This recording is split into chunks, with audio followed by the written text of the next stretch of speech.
The night before the wedding, Adam Lewis's ex-girlfriend asked if he could hold her one last time. Everyone looked at me awkwardly, but Adam didn't hesitate at all. He pulled her into his chest. I had followed him for 3 years, so he wasn't afraid of anything. He believed I could never leave him. So when I did walk away, he didn't care at all. He thought, the wedding is tomorrow. She'll obediently come back. He seemed to have forgotten that I, Emily Shen, am not the kind of shameless woman who clings to a man no matter how he humiliates her. And he also wasn't the only heir of the Lewis family. One day before the wedding, Adam's friends threw him a bachelor party.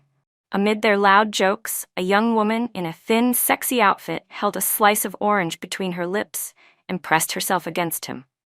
Under the cheers, Adam took the orange slice from her mouth, and then their lips met. He did that right in front of me, his fiancée, without the slightest restraint. I sat quietly in the corner, watching. In this circle, Adam was the heir of Lewis Corporation, a man whose words carried weight. My Shen family did have some presence in the business world, but in his eyes, we were nothing more than nouveau riche. Of course he didn't take me seriously, because my family held a large amount of liquid capital that could fill the Lewis family's financial gaps. His mother practically acted like she was granting me a favor by allowing me to be here, giving me the right to appear with his friends, to wait until he tired of fooling around and then fulfill the duties of a proper wife, handing him back intact. So I sat in the corner without changing my expression, completely unaware of when an uninvited guest had arrived. When did you become like this? You drank so much, why doesn't your fiancé care about you at all? Adam's ex-girlfriend, Rachel Summers, her eyes full of tears, shoved aside the long-legged, fair-skinned girls clinging to him, stirring up a sharp, chaotic scene. Adam laughed in annoyance. Looking at Rachel, who was trembling with anger, he spoke coldly. Even my fiancé hasn't said anything. Who are you to lecture me? Rachel froze, then turned toward me sitting there indifferent. She forced a smile uglier than crying and lifted a glass of liquor. Fine, think of this as me overstepping, she said. Even now, I still worry about you. Maybe you've forgotten your stomach only got better because I took care of you. Even if you hate me now, you shouldn't destroy yourself like this. Adam looked disdainful at first, but when he heard those words, his hands clenched tightly. I couldn't help but sigh. The lethal pull of a man's first love is no joke. Rachel clearly sensed it too. He still cared. In a soft voice, she said, Adam, I came today just to wish you a happy wedding. I won't be at the ceremony tomorrow. I just want to know, can you hold me one last time? Her eyes were red, and she glanced at me. Her voice trembled, soft and fragile to the extreme, making it impossible for anyone to blame her. The room fell silent. The only sound left was the background music from the gold mining game I was playing on my phone. It wasn't that my heart felt nothing, but everyone knew how important Rachel was to Adam. The two of them were like leads in an idol drama, playing that endless game of you hide, I chase. Except Rachel wasn't as steadfast as Adam imagined. When she heard that the Lewis family company had run into financial trouble and Adam's mother went looking for her for help, they found her in a bar wrapped in another man's arms. She rushed into another marriage soon after. From that moment on, Rachel Summers had become nothing more than a distant moon on the horizon, completely cutting ties with Adam.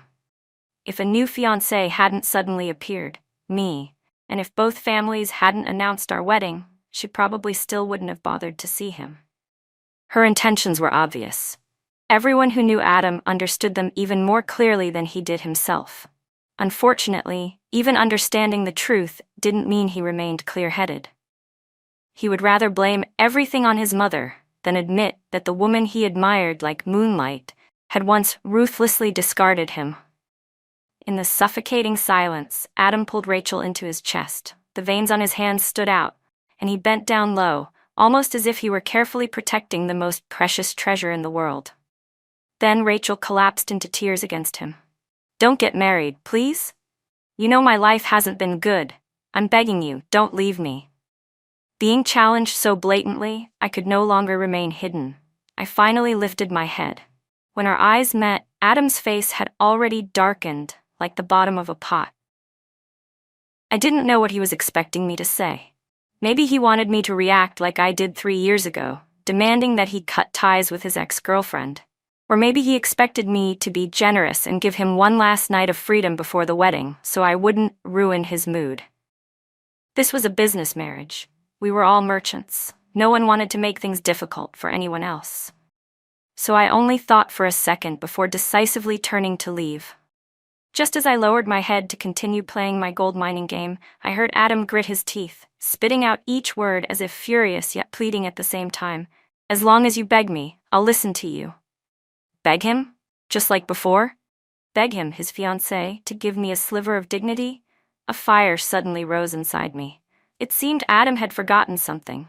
In a relationship, aside from humiliating pleas and equal negotiation, there was another way to communicate, like what I chose to do now. I lifted my phone, took a picture of the intimate scene between him and Rachel, and pressed send. That was called a threat.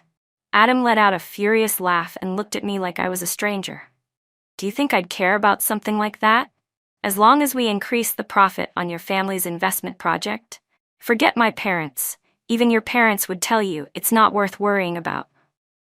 I smiled back and told him, "You're absolutely right.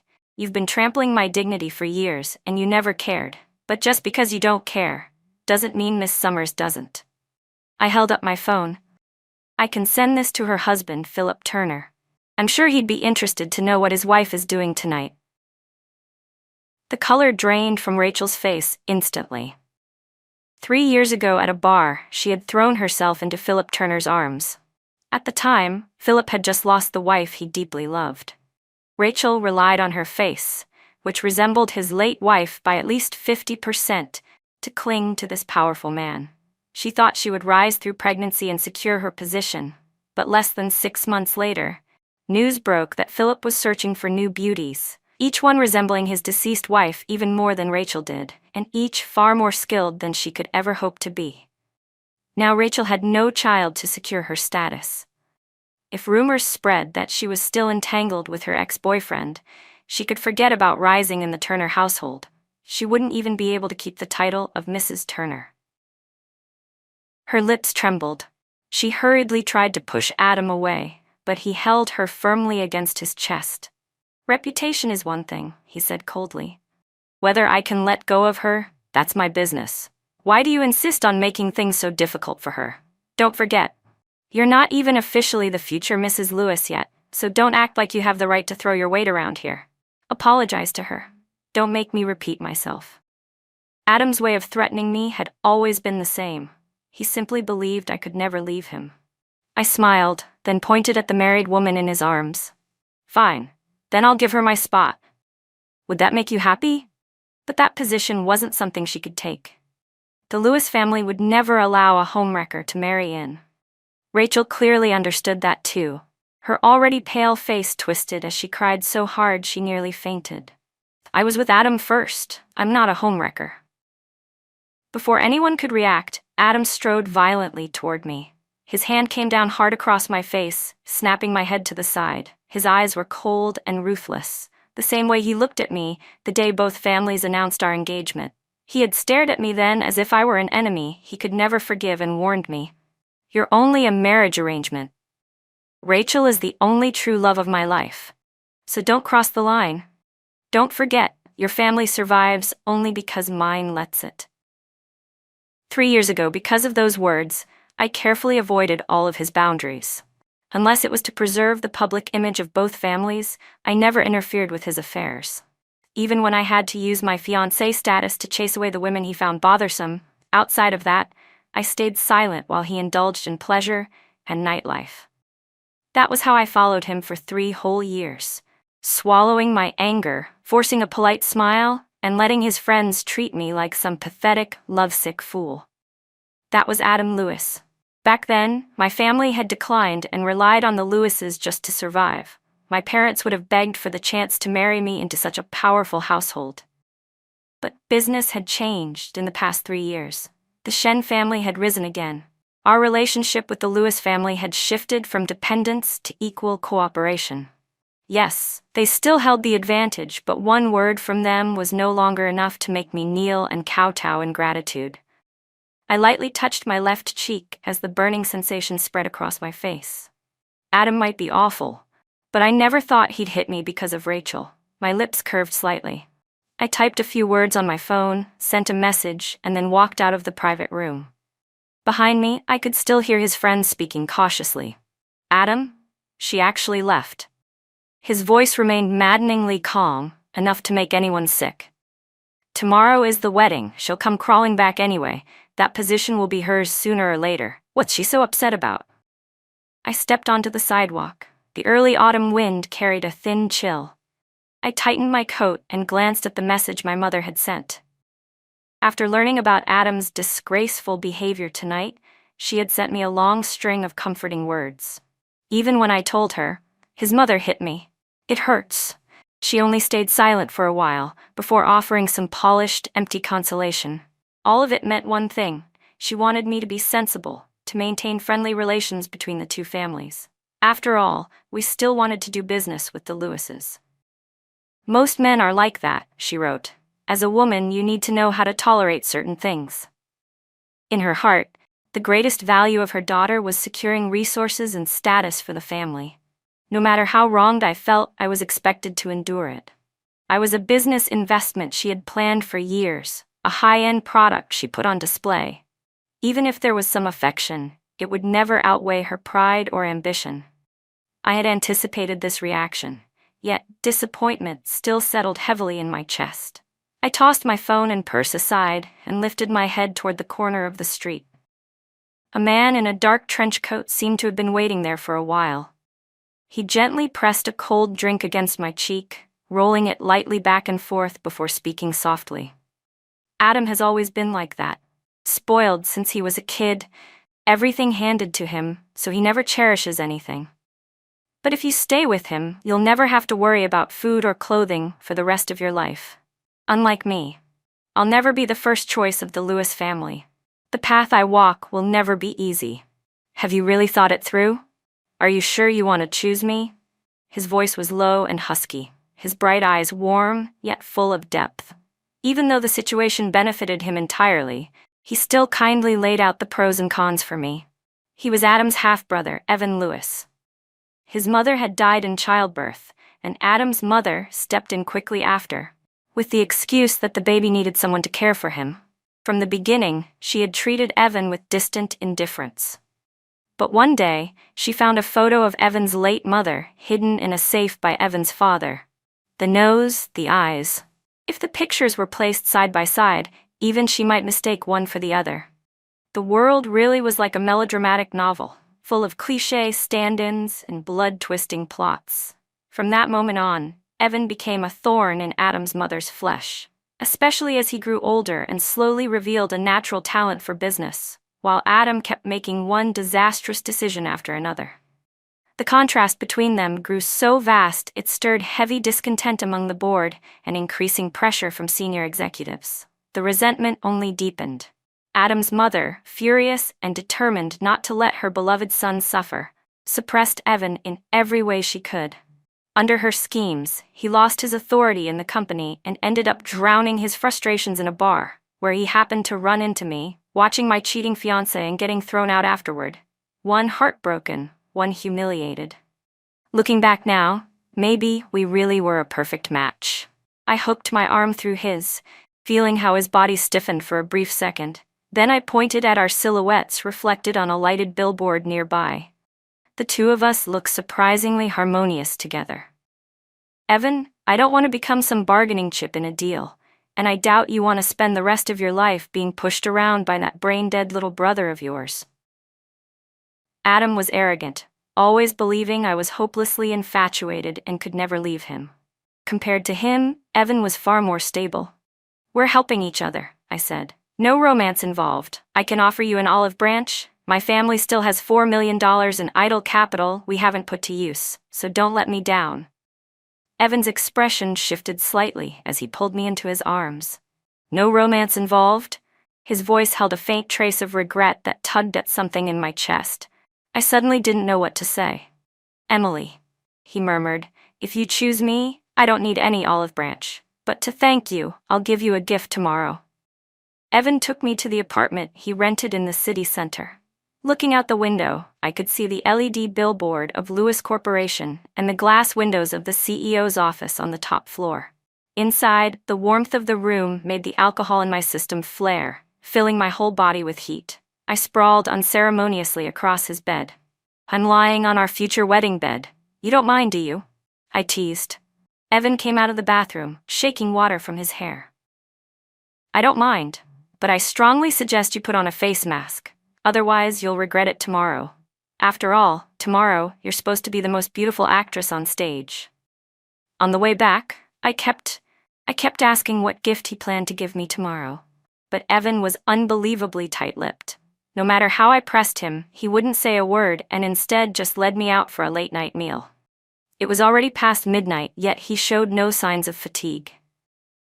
He carefully brought out a basin of warm water to help remove my makeup, saying he'd serve me like a professional spa therapist.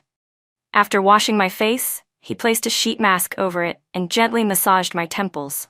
My phone buzzed several times. It was Adam's messages, attempting to coax me. "Rachel was drunk today and said nonsense. Don't take it to heart." He thought that as long as the heir to the Lewis family lowered his head and apologized, anyone would forgive him. Feeling irritated, I deleted his messages and turned off my phone completely. In my 20-something years of life, my childhood had been hectic but free. Then everything shifted, shackles clamped around me, and I lost all freedom. For at least 3 years tied to Adam, I never had a moment to be myself. Every second, I had to stay alert, wondering whether my fiancé would drag me into another spotlight of scandal. This world is harsh to women. If I had cheated, the media would plaster my face on the front page, and I'd become the subject of gossip over tea and dinner. And yet, the first moment Evan appeared, I felt a strange sense of shared suffering, something that allowed me to finally relax a little. His hand continued to stroke my forehead. I felt slightly uneasy and peeked through narrowed eyes, only to find his handsome face magnified in front of mine, making my heartbeat jump. He was so close that I could clearly see his eyelashes and the curve of his nose. His warm breath brushed lightly across my skin. The air between us thickened with intimacy. A man with skills like this definitely wouldn't be a proper employee in a spa. "Right, Evan?" What I really wanted to say was, if you had been the one engaged to me from the start, I probably would have liked you a lot. But I didn't say it. His situation in the Lewis family was just as tragic as mine. And in my own family, I had no voice either. I didn't want to touch his wounds. So after struggling for half a minute, blushing fiercely, I finally squeezed out one single line. "You're really handsome. When we go register for marriage, could you try not to steal all my spotlight?" When I woke, a thin blanket covered me, carrying the faint mint scent that was uniquely Evan's. I stared at the ticking clock on the wall, unease swelling inside me. Switching the groom at the last minute. The wild idea suddenly jumped into my head. Would Evan really be willing to cooperate with me? Would everything go smoothly? Would the Lewis family agree? He, however, didn't seem worried at all. He took a silk scarf from the drawer and gently draped it around my neck before taking my hand and leading me out of the apartment. He dropped me off at the wedding venue, then headed straight to the Lewis estate for negotiations. My heart was a mess of nerves, yet I still slipped into the pristine white wedding dress. I didn't know how long had passed when Adam finally appeared outside the dressing room, acting like nothing had happened. It was the first time he'd ever seen me in a wedding dress. His eyes, which initially held a flicker of guilt, suddenly flashed with faint admiration. Perhaps because his mother had lectured him, he seemed a little more respectful than usual. Standing behind me, his voice was calm, almost relaxed. "I drank too much last night, but we're getting married anyway. Basically, I've given you some face." As he spoke, he looked slightly self-conscious. I didn't need to guess to know he'd spent the whole night tangled up with Rachel Summers. Face. Always face. These wealthy families believed that as long as they preserved face, all the filth behind the scenes could be ignored. "Adam, you don't need to explain. Maybe you won't believe me, but I don't care." He frowned. Maybe because he still had a faint trace of rare guilt, Adam didn't continue pressuring me. He even tried to come closer, only to be shooed out by the makeup artist. That was when he put on a sorrowful, tender expression, and before leaving, he stammered, "Believe it or not, last night, she and I didn't go all the way." "Hugging and kissing doesn't count as going all the way," he said naturally, as if simply avoiding the final step made him a perfectly decent, flawless man. Ridiculous. He clearly hadn't checked the bar's security footage yet. The video of him and Rachel Summers tangled together had already been leaked to the press. And once the media knew, the social elite would know too. Rachel's husband, Philip Turner, would absolutely not let her off so easily, which was why I was certain she would choose to run back to Adam, no matter the cost, desperate to reclaim him. My phone began vibrating non-stop. As expected, the messages pouring in read, "The wedding dress you're wearing is the one Adam personally designed for me back then. Did you know that?" Rachel's barrage of intimidation attempts filled my screen. That was when I suddenly realized what surprising gift Evan intended to give me today. I couldn't stop the corner of my lips from lifting. Adam Lewis, oh Adam Lewis, faced with money and moonlight, I wonder which one you'll choose. When the wedding music played and guests took their seats, I stepped forward in my elegant mermaid-style gown, preparing to walk toward the center of the aisle. And then, finally, the unexpected incident I'd been hoping for happened, relieving me of the suffocating weight in my chest. Even if the ceremony had to stop here, I wasn't going to vow my life to Adam. It would be too unlucky to marry him. Rachel Summers burst into the wedding hall wearing a wedding dress identical to mine, then shouted toward Adam, "Adam, because I was too weak back then, I missed my chance. I don't want to lose you again in this lifetime." She wasn't wrong. The dress looked perfect on her. It had indeed been tailored to her measurements. But the thin, form-fitting fabric clung to her body, revealing a slight curve in her lower abdomen. She lifted her belly as if showing off. "Our baby is already 13 weeks old. Even if the Lewis family refuses to accept me, surely you won't reject your first grandchild?" I froze. I hadn't expected Rachel to be pregnant. For 3 years, I had never once wished Adam would love me. I had never imagined he would stay faithful for me. But I truly didn't expect that he couldn't even offer me the bare minimum of respect due to a business fiancé. How laughable. High society marriage alliances had one, and only one, non-negotiable rule. Not fidelity. But no children out of wedlock, and Adam couldn't even manage that. I changed direction and walked straight to him. Then I slapped him with all my strength. "Adam Lewis, giving you just one slap is letting you off lightly." Rachel Summers, legally, was still the wife of CEO Philip Turner. If this news spread after my wedding with Adam, it wouldn't only destroy the already fragile Lewis family, my family would also be publicly humiliated and dragged through the mud. How dare he? Behind me, a few bridesmaids, daughters of wealthy families I was close with, muttered in low, sharp voices. 13 weeks, and her belly is already that big? Looks like she stuffed a pillow under there. There are so many women desperately trying to marry into powerful families these days, no scheme is too shameless. "Don't try so hard, sweetheart, we're not buying it." The girls, Ruth. The bridesmaids spoke without the slightest restraint, not caring that members of the Lewis family were standing right there. Adam's expression grew darker by the second. The moonlight he had cherished in his heart for years was being described as a gold-digging woman who would stop at nothing. And the worst part was that he couldn't afford to offend the people saying it. Anyone could imagine how humiliating that felt. "Emily, I'll explain everything to you." I didn't. "You didn't what?" I snapped. "You dare swear you didn't sleep with her? Or do we have to wait until the reporters leak your bedroom photos before you'll admit it?" But she shouldn't have gotten pregnant. This time, she really acted recklessly. Adam had only spoken halfway when Rachel Summers, standing below the stage, suddenly raised a stack of ultrasound results. Gasps filled the hall. Even if she had stuffed something under her dress, the papers didn't lie. She really was 13 weeks pregnant. And the tabloids had already exposed her ambiguous entanglement with Adam to the entire country. Adam's face turned completely pale. He couldn't say a word. 13 weeks. Exactly the time when Adam and I had publicly announced our engagement. Adam couldn't let go of his bright moonlight, and Rachel couldn't forget the feeling of being cherished in his palms. So the two of them rushed back into bed together, making up as if nothing had ever happened. Guests throughout the hall erupted in noise. Whispers rose like a storm.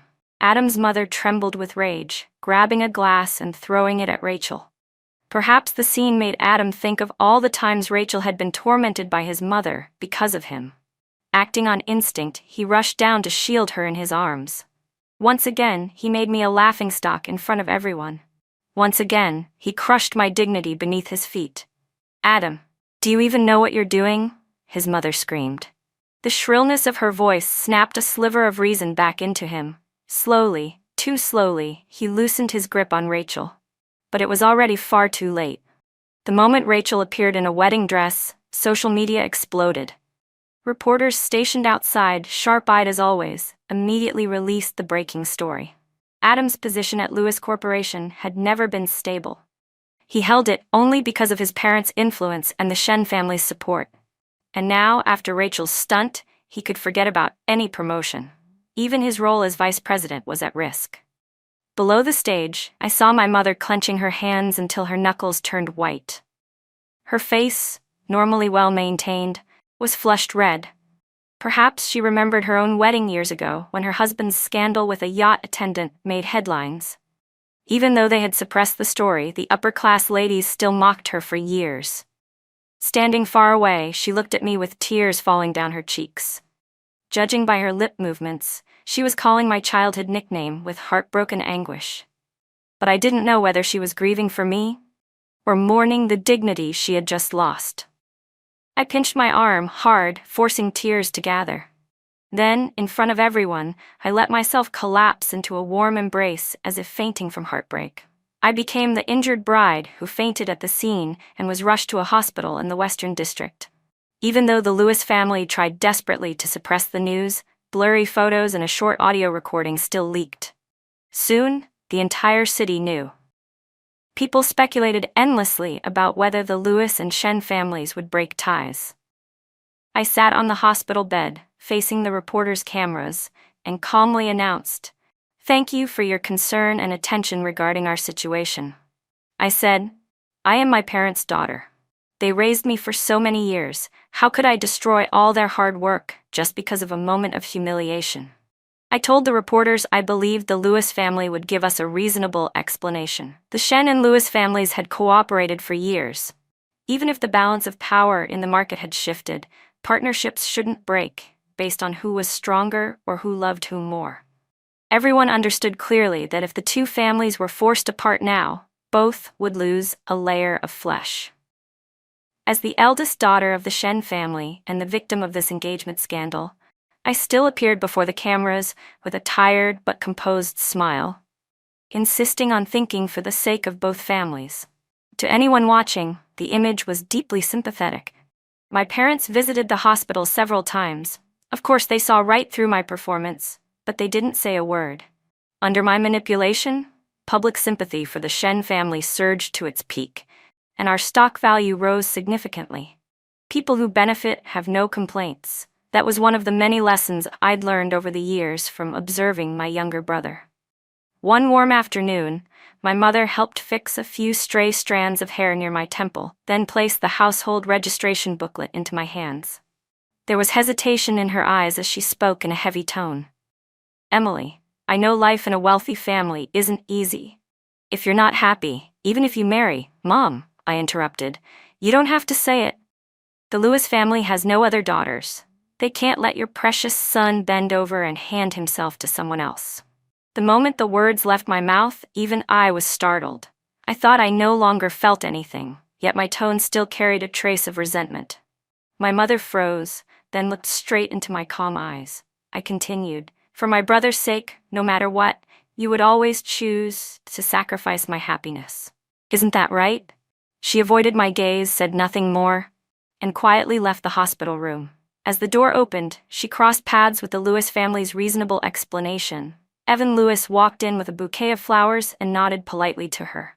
Sunlight fell across his shoulders, making him look exceptionally warm. He seemed tired, his hair slightly messy. After placing the flowers by my bed, he began peeling an apple for me. "Evan, thank you," I said, "but I don't really like apples." He paused. Your mother brought them, right? She didn't know you hate apples. I'm sorry, Evan. It's not your fault. You didn't do anything wrong. Silence drifted between us. Looking at his exhausted face, I asked softly, "You must be so tired, aren't you?" He hesitated, then forced a small smile. "I'm fine. I was thinking about what you said, that I shouldn't steal your spotlight on our marriage registration day. So last night, I purposely didn't sleep." He placed the household booklet on the nightstand, then took out a delicate ring. "Even if this is a partnership," he said gently, "you still deserve a formal proposal. Emily, thank you. Thank you for choosing me when I had nothing. To share hardship with you would be the greatest honor of my life." His posture was humble as he lifted my hand and placed a soft kiss on the back of it. He didn't force me to wear the ring on my left hand. On his own, however, he was already wearing a matching band, as if silently declaring that he was willing to be bound to me for life. The prenuptial agreement stated clearly that Evan would voluntarily transfer 10% of Lewis Corporation's shares to my father before the marriage. "I don't have much now," he said, "but I'll give you everything I have." If Adam's mother ever heard Evan say those words, she would probably die of fury on the spot. 10% of a publicly listed corporation, for an individual, that amount was enormous. Even Adam's mother, after more than 20 years of maneuvering from the shadows, only held 3%. I couldn't stop the tears that spilled from my eyes. I had pretended not to fight or compete for so long that when someone willingly laid down their heart and soul in front of me, I couldn't help but be moved. "I accept," I whispered. My fingertips trembled as I slid the diamond ring onto my left ring finger. It fit perfectly. Of course it did. It was designed just for me. For once, I didn't have to wear something that belonged to someone else. "Emily, what are you two doing?" The hospital door swung open. Adam stood there carrying a bag of apples, his face pale as wax. Evan didn't even bother glancing at him. He simply admired the ring on my hand and smiled with satisfaction. "It suits you perfectly. This was designed exclusively for you. No one will ever wear something identical," it's meta, then show up flaunting it in front of you. Even without looking back, Evan's tone dripped with mockery. Adam's voice shook. "That wedding dress Rachel wore, I can explain. She used my phone to contact the designer. I never." His explanation was clumsy and half-hearted. Fortunately, I no longer cared. After the farce that ruined our wedding day, Adam was confined by his father. This time he truly suffered a major blow. The scandal caused chaos at Lewis Corporation, and if Evan hadn't stepped in to handle the crisis, the damage would have been far worse.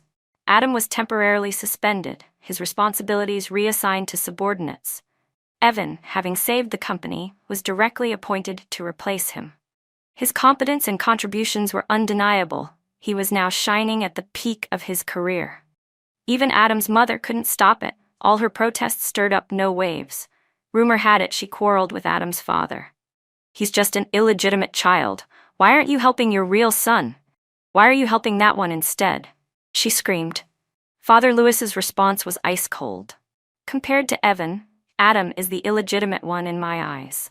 If your eyes didn't resemble my first wife's, do you think you could have stepped into this family at all? As for her death, you might fool me for a moment, but you won't fool me forever. I've paid my debts to you and your son over the years. We're square." Adam's mother collapsed onto the floor, defeated.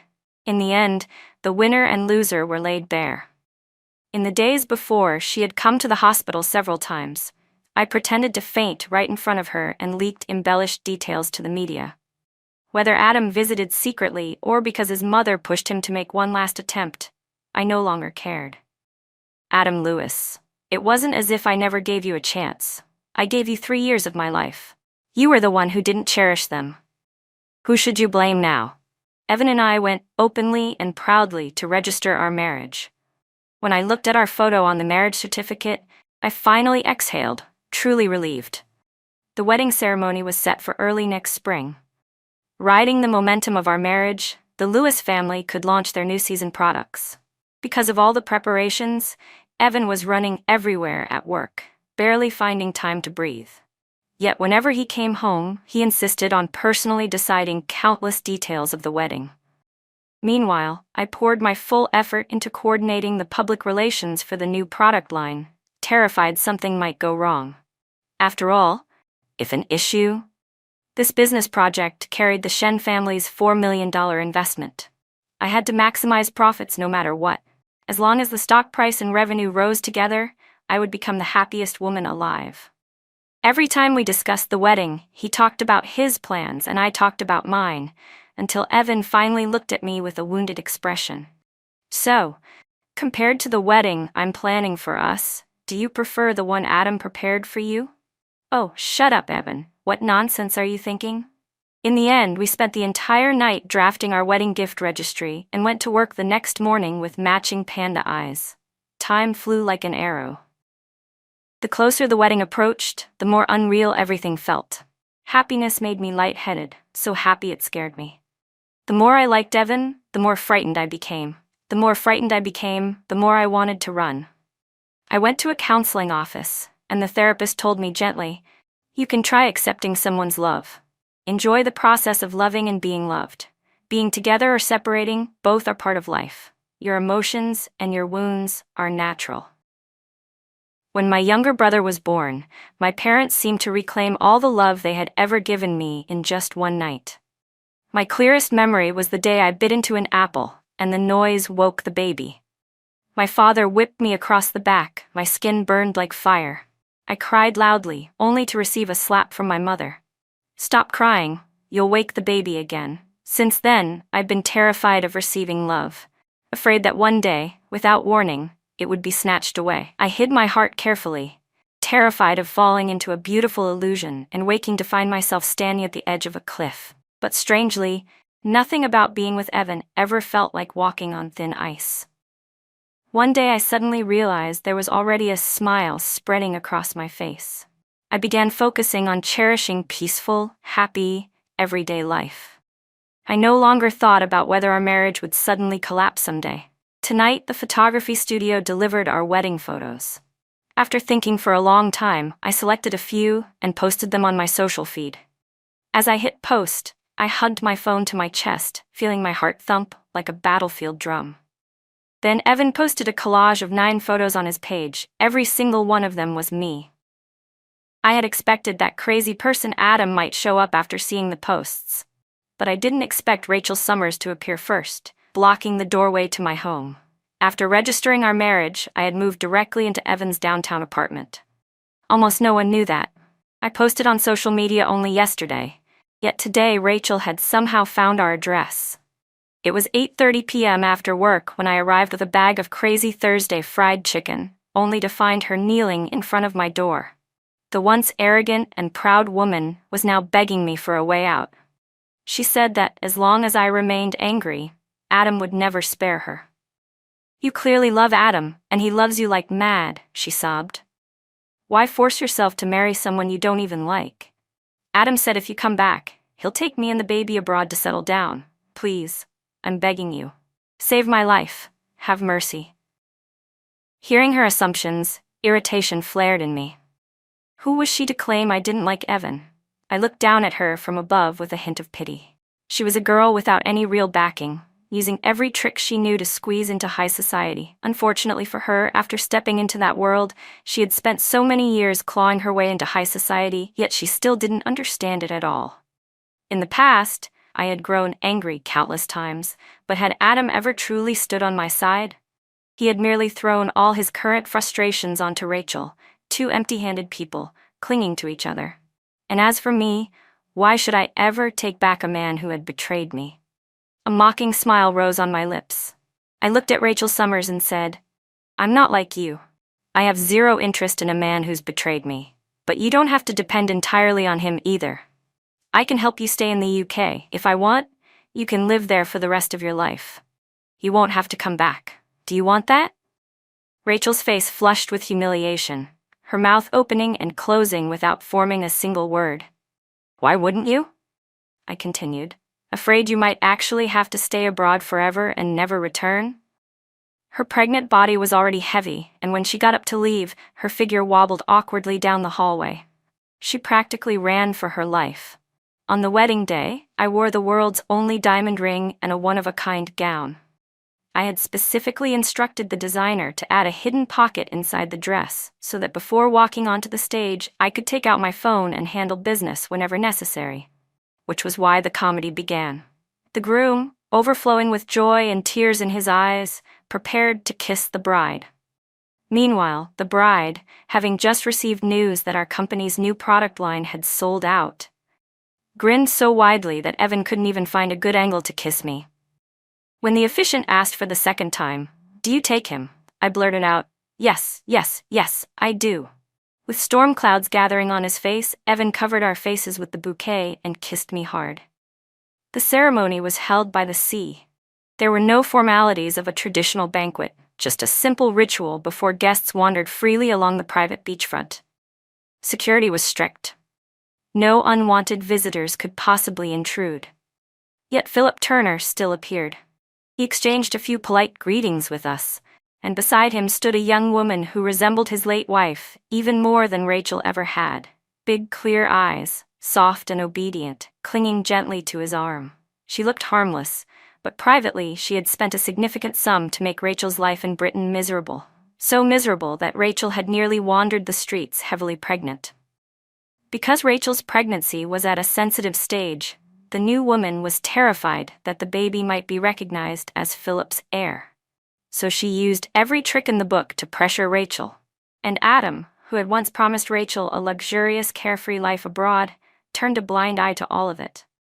He wasn't foolish enough to offend the woman destined to become the next Mrs. Turner for the sake of someone who once betrayed him. Adam approached us with a glass of champagne in hand, his gaze fixed on my slightly swollen lips, a complicated expression twisting his face. I downed my drink smoothly and looked back at him as though he were a half-deflated balloon, pathetic and ridiculous. "Emily," he began. "You should call her sister-in-law," Evan interrupted firmly, leaving Adam unable to maintain even the pretense of a polite smile. "If Rachel hadn't ruined the last ceremony," Adam muttered, eyes turning red, "we would already be husband and wife by now." He looked as though he loved me to the bone, but what did that matter? The truth was simple. The only reason he was hurting now was because someone as arrogant as him had suddenly lost both me and Rachel at once. "Why pretend at heartbreak? I really meant it," he insisted. "After marriage, I plan to be sincere to you." I let out a short, cold laugh. "Sincere?" I repeated. "Does sincerity mean keeping a mistress abroad, or somewhere I can't find, while still living peacefully with me?" He inhaled sharply, stunned speechless. Then he said with an almost painfully sincere tone, "Believe it or not, it only happened because I was drunk. It was just once, and I used protection. Her baby isn't mine." Oh, when Adam finally staggered away like a hollowed-out soul, Evan wrapped an arm around my shoulders and said sourly, "You probably don't know this, but what he said is impossible.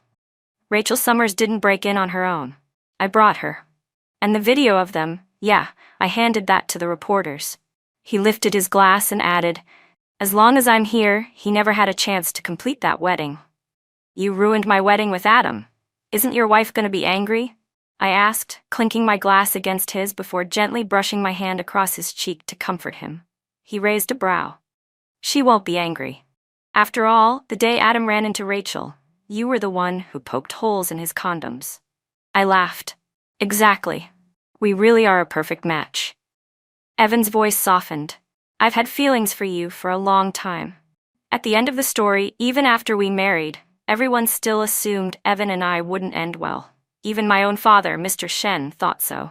Once, during a business banquet, a few executives tried to curry favor by slipping me their business cards. One card had a lipstick mark on the back, its meaning obvious. Evan didn't seem jealous at all. He even chatted with his assistant as usual. But inside, a sour ache twisted through me. Maybe he didn't know. I had liked her for a very long time, he thought. Years ago, when she accompanied her parents to the Lewis estate, she was nothing more than a bargaining chip in an arranged marriage negotiation. In her eyes there was frost, and beneath that, a stubborn flame. She was like a blade of grass that refused to bow, growing fierce and strong in a cruel environment. Later he learned she had a younger brother, 10 years her junior. The boy lacked ambition, yet because he was the only son, he was naturally designated the heir. People who heard about her family shook their heads and muttered words like archaic and backward. Evan's father and stepmother had looked down on the Shen family as newly rich and unworthy of Adam Lewis. They pushed Evan into the engagement instead, his stepmother wearing a fake smile as though she believed forcing him to marry a nouveau rich girl would make him suffer. But what she didn't know was that while he pretended to swallow the humiliation, he was secretly overjoyed. And overly happy people often slip. Somehow, Adam managed to see through his thoughts. Evan remembered clearly how he had persuaded his stepmother to switch the engagement from him to Adam. And for the next 3 years, he watched Emily follow behind Adam, enduring humiliation after humiliation, each one cutting deeper than the last. Yet, he could do nothing except endure and wait. He always stayed near, not too close, not too far, hoping and praying that one day he would be the one she chose. His persistence wasn't wasted. Eventually, he discovered Teresa Hale, a girl who resembled Rachel Summers by nearly 80%, but was 8 years younger. Evan arranged for her to appear before Philip Turner, praising her deep devotion to Philip's late wife. Then he leaked the date and location of the Lewis Shen wedding to Rachel. As expected, Rachel, long since deprived of Philip's affection, rushed to find Adam the moment she heard the news. And when Evan received the message from Emily, saying she wanted to cooperate, he slammed the gas pedal so hard his tires burned. He felt like a proud peacock fanning its tail, eager to rip out his own heart and lungs if necessary just to offer her the best things in the world. On the day he proposed, Emily had asked, "Why do you look so tired?" He was terrified, so he only said, "I just didn't want to steal your spotlight." Steal her spotlight on the marriage registration day. What kind of ridiculous excuse was that? The truth was, I had been so excited, I couldn't sleep the entire night.